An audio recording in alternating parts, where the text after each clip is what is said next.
tu as réussi à trouver les premières phrases pour accrocher le lecteur dès le début de ton roman, pour continuer d'intéresser le lecteur au sein de ce premier chapitre, il va déjà falloir présenter les personnages.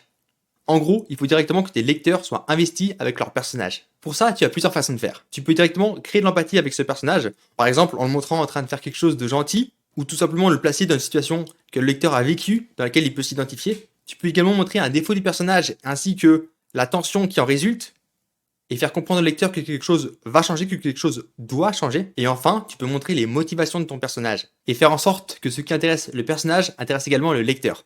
En gros, il faut lier le personnage et l'intrigue. Mais j'ai déjà parlé de ça en détail sur cette chaîne. Alors une autre façon d'accrocher le lecteur juste après ces premières phrases, c'est tout simplement d'ajouter de la tension. Si ce n'est pas déjà fait dès le début, tu devras le faire rapidement par la suite.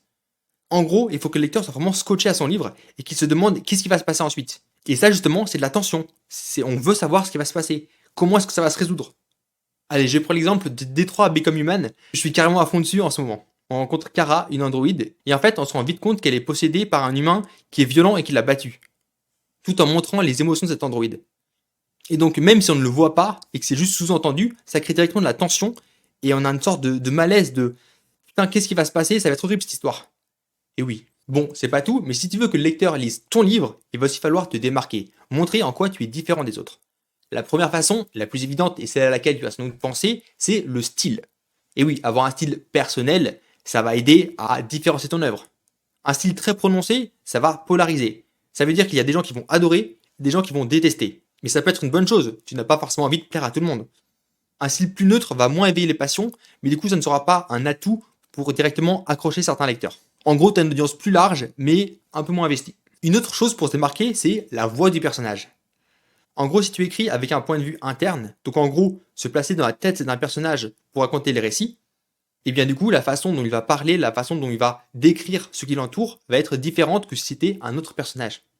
Et un personnage haut en couleur qui a une voix très forte, ça peut directement faire ressortir ton roman, le démarquer des autres. On peut parler de l'ambiance. J'adore l'introduction de Fils des Brumes. Des cendres tombées du ciel. C'est génial, ça crée directement une ambiance. Et enfin, évite les clichés, évidemment. Si un cliché, ce n'est plus très personnel.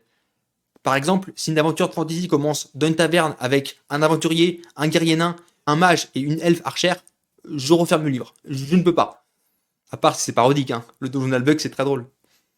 Enfin voilà, maintenant que tu as tous ces petits éléments, tu vas pouvoir mettre le clou final, un cliffhanger à la fin du chapitre 1.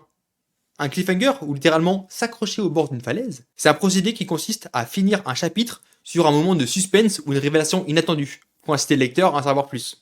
Et si tu as plusieurs points de vue, c'est le moment de passer à l'autre point de vue, histoire de donner envie au lecteur de rester et de retrouver le premier personnage dans le chapitre suivant. Et voilà, c'était la troisième vidéo d'une série que j'ai fait sur Linkibit, qui résume un article que j'ai écrit sur mon blog.